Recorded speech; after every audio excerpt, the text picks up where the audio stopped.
থেকে এই 6 জুলাই পর্যন্ত এই 15 দিন ধরে সরকারি লেভেলে এবং কিছু জায়গায় বেসরকারি লেভেলেও বিভিন্ন রকমের প্রোগ্রাম সরকারের পক্ষ থেকে করানো হয়েছে। সেই জন্য বর্তমান সরকারকে আমি ধন্যবাদ জ্ঞাপন করছি। আজকে এই মনোজ্ঞ আলোচনা সভায় উপস্থিত আছেন মাননীয় আরক্ষাধ্যক্ষ, অন্যান্য এই জেলার সমস্ত অফিসিয়ালস এবং বিশিষ্ট সমাজসেবী, সর্বোপরি যারা এখানে উপস্থিত হয়েছেন তারা আমার প্রাণের ছাত্রছাত্রীরা এবং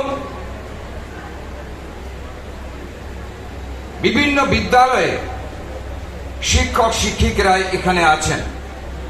এখানে আমি দেখতে পাচ্ছি শিল্পী সংসদে সমস্ত যারা দায়িত্বে আছেন তারাও এখানে উপস্থিত আছেন এবং আজকের প্রোগ্রাম যারা দেখতে এসেছেন তাদেরকেও এই মঞ্চের তরফ থেকে আন্তরিকভাবে ধন্যবাদ জ্ঞাপন করে আমি শুধু 2-3টা কথা বলব। আমি দীর্ঘায়িত করছি না আমার বক্তব্যকে, কারণ এরপরেই প্রোগ্রাম আছে, আর একটা প্রোগ্রাম। তো সেই জন্য আমি শুধু বলবো, মাননীয় এসপি মহোদয় তিনি খুব সুন্দর কথা বলেছেন। আমরা যারা মানুষ হয়েছি এবং এখনো হচ্ছি, শিক্ষক শিক্ষিকারা পর্যন্ত, তারা ডিস্টর্টেড ইতিহাস, বিকৃত ইতিহাস পড়ে এতদিন আমরা মানুষ হয়েছি। আমি প্রায় বলি, আলেকজান্ডার ভারত আক্রমণ করেছে, পুরুকে বন্দী করেছে, পুরুকে জিজ্ঞেস করেছে যে তুমি কেমন ব্যবহার আশা করো। পুরু বলেছে যে আমি আর রাজার মতো ব্যবহার আশা করি। এই যে ডিস্টর্টেড ইতিহাস, বিকৃত ইতিহাস, পুরুকে বন্দী আলেকজান্ডার কখনো করেনি। E.W. বেজ এখন ব্রিটিশ আর্কাইভ থেকে বেরিয়ে গেছে। আসল ইতিহাস, পুরু অ্যারেস্ট করেছে আলেকজান্ডারকে। মাননীয় এসপি মহোদয় দারুণ কথা বলেছেন। আপনারা শুধু এটা পড়ে ক্ষান্ত হবেন না বা পড়িয়েও ক্ষান্ত হবেন না, এর পেছনে আরো কিছু ভালো কিছু আছে কিনা, আসল ইতিহাস আছে কিনা সেটা পড়াতে হবে। ঠিক তেমনি তাকে অ্যারেস্ট করবার পর তারপরেও, আমি পুরো ইতিহাস বলছি না, লাস্ট 85 নম্বর বল্লমের ঘাটা মেরে তাকে হত্যা করবে সে চিত হয়ে পড়ে গেছিল। আর তারপরেও তার বউ 17 দিন আগে যে রাখি বেঁধে দিয়ে গিয়েছিল পুরুর হাতে, সেই রাখি কথা রেখেছিল যে তার স্বামীকে বাঁচাবে। সেই রাখিটা দেখতে পেয়েছে বলে আর বল্লমটা বুকে মারেনি।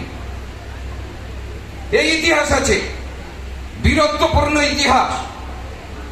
এখানে 562টা রাজরাজা মানে রাজত্ব ছিল, আমার বিভিন্ন স্টেট ছিল। সেই স্টেটগুলোতে বিভিন্ন রানী, তারা স্টেটগুলো চালাতে এইরকমও দেখছি। এবং বীরের মানে বীরত্বপূর্ণ কাহিনী ছিল অতীতে, বীরগাথা কাহিনী, গৌরব গাথা কাহিনী। সেই কাহিনীকে ভুলিয়ে দিয়েছি আমরা। স্বামী বিবেকানন্দ বলছেন, যে জাতি তার ইতিহাসকে ভুলিয়ে দেয়, ভুলে যায়, সে কখনো সোজা হয়ে দাঁড়াতে পারে না। এবং সেই কথায় আমরা এই ইতিহাসে পড়েছি। ভারতবর্ষ স্বাধীন হয়েছে 1947 সালের 15ই আগস্ট, প্রায় 78 বছর হয়ে গেছে। তবুও আমাদের ভারতীয়ত্বের আধারে কোনো সিলেবাস তৈরি হয়নি আর সেগুলো পড়ানো হয়নি। সেই জন্য বীরগাথা কাহিনী আমরা পড়িনি।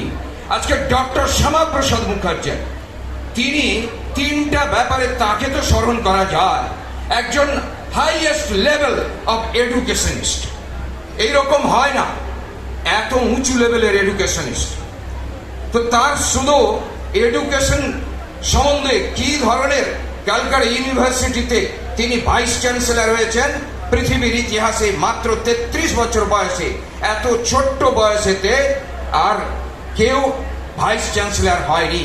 শুধু তাই নয়, মাত্র 4 বছরের মধ্যে 1934 সাল থেকে 1938 এই কয়েক বছর ভাইস চ্যান্সেলর ছিলেন, তার মধ্যে যে আমূল পরিবর্তন করেছেন।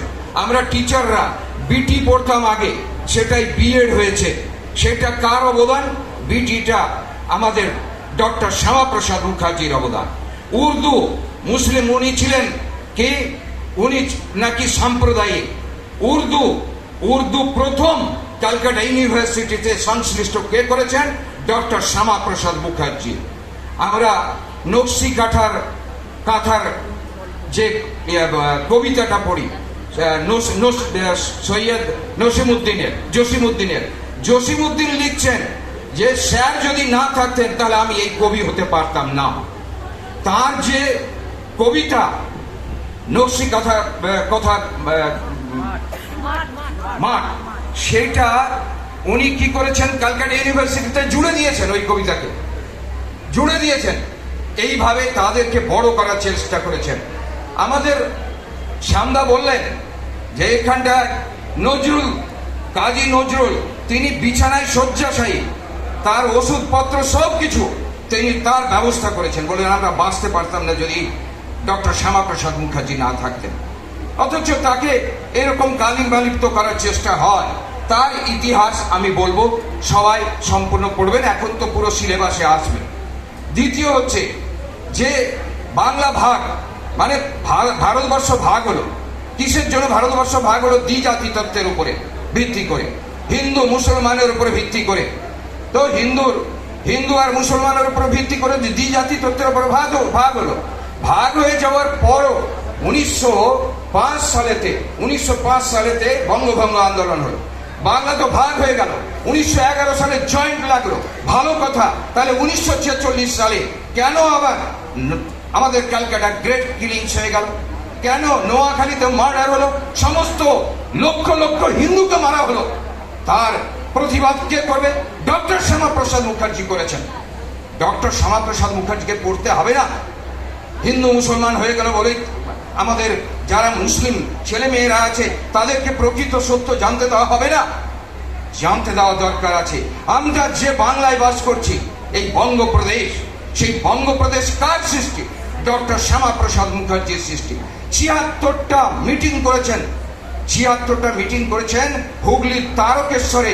50,000-এরও বেশি লোক সেখানে উপস্থিত হয়ে সেখানে রেজুলেশন হয়েছে। সবাই চেয়েছে যে আমরা ওই গোটা বাংলা, মানে বাংলা, বিহার, উড়িষ্যা যে বঙ্গপ্রদেশ ছিল, সেই বঙ্গপ্রদেশটাকে পুরো পাকিস্তান করবার চেষ্টা ছিল। আর ওই পাঞ্জাবকে পুরো, বেলুচিস্তান পুরোটাকে আর পাকিস্তান করবার চেষ্টা করেছিল। আর কে করেছিল? কায়েদে আলী জিন্নাহ। আর করবার পর ডক্টর চৌধুরী, ব্যারিস্টার চৌধুরী রহমান, সে কি করেছে? পাকিস্তান করেছে। তার আগে ছিল না পাকিস্তান। 1933 সালে ব্যারিস্টার সে এসেছে। Pakistan, P for Punjab, A for Afghanistan, সবটাকে নেবে পাকিস্তানে ঢোকাবে বলে, মুসলিম কান্ট্রিতে পরিণত করবে। আর কে ফর কাশ্মীরকে নেবে, আই ফর ইসলামিক রাষ্ট্র করবে। আর STAN মানে বেলুচিস্তানকেও নেবে। এর প্রতিবাদ কে করেছিলেন? ডক্টর শ্যামাপ্রসাদ মুখার্জি করেছিলেন। এবং সেই কাশ্মীরকেও বাঁচিয়েছেন, মৃত্যুবরণ করে কাশ্মীরকে বাঁচিয়েছেন, মৃত্যুবরণ করেছেন। আর করবার পরেও কি করেছেন? ওই বেলুচিস্তান সেটাও বেঁচেছে, সেই পাঞ্জাব সেটাও বেঁচেছে।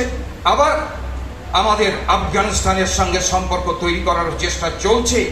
যে আমরা জানতে দেব না, হিমালয় হতে কন্যাকুমারী, গান্ধার হতে ব্রহ্মদেশ, সেই তো মোদের ধ্যানের ভারত, সেই তো মোদের পুণ্য দেশ। দধিচির মতো সর্বত্যাগী ঋষির যথায় জন্ম হয়, সেই দেশেরই পুত্র যদি মোদের তবে কিসের ভয়। হিমালয় থেকে কন্যাকুমারিকা মানে শ্রীলঙ্কা আমাদের মধ্যে ছিল। 51টা পীঠস্থানের মধ্যে 3টা পীঠস্থান আমাদের মধ্যে। উনি যখন 1951 সালের 21 অক্টোবর তারিখে ভারতীয় জনসংঘ তৈরি করলেন, এই মঠগুলো সামনে রেখেছিল। অখণ্ড ভারতের জন্য তাকে মরতে হয়েছিল। তা আজকে আমাদের সেই জন্য কি করতে হবে? সেই জন্য প্রকৃত যে ইতিহাস, সেই ইতিহাস আমাদের ছেলে মেয়েদেরকে পড়াতে হবে, আমাদের বন্ধু বান্ধবকে পড়াতে হবে। তাদেরকে ইতিহাসের থেকে বঞ্চিত করে দিলে তাহলে আমরা সব থেকে বড় পাপ করব। এতদিন সিলেবাসে ছিল না, এখন সেই সিলেবাস আমাদের শুরু হয়েছে। সিলেবাস তৈরি করবার 10 বছর আগে থেকে আমাদের খালি পশ্চিমবঙ্গে নয়, গোটা ভারতবর্ষে আর ইতিহাস সংকলন সমিতি বলে একটা সমিতি তৈরি করা হয়েছে। সেই সমিতিতে সমস্ত গবেষণা প্রসূত সমস্ত জিনিসগুলো সেগুলোকে সন্নিবেশিত করা হচ্ছে এবং বিভিন্ন জায়গায় গোটা ভারতবর্ষের সমস্ত আর রাজ্যে যাতে এই সিলেবাস ঢোকানো হয়, যাতে করে আমাদের ছেলেমেয়েরা উজ্জীবিত হতে পারে, যাতে দেশপ্রেমের উন্মেষ ঘটে, সেই জন্য আমরা চেষ্টা করছি। তো সেই কারণে আমি বলবো, আজকে বিকৃত ইতিহাস নয়, ডিস্টর্টেড ইতিহাস নয়, অরিজিনাল ইতিহাস, যে ঘটনাগুলো ব্রিটিশরা আমাদের কোমরকে ভেঙে দেওয়ার চেষ্টা করেছিল, সেটা আর চলতে দেওয়া যায় না।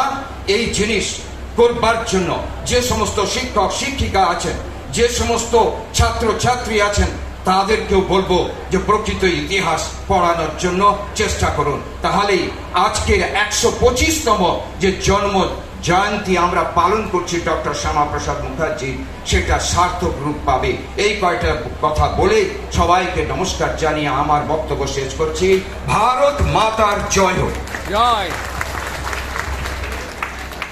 ধন্যবাদ স্যার। এবারে ডক্টর শ্যামাপ্রসাদ মুখোপাধ্যায়ের জীবন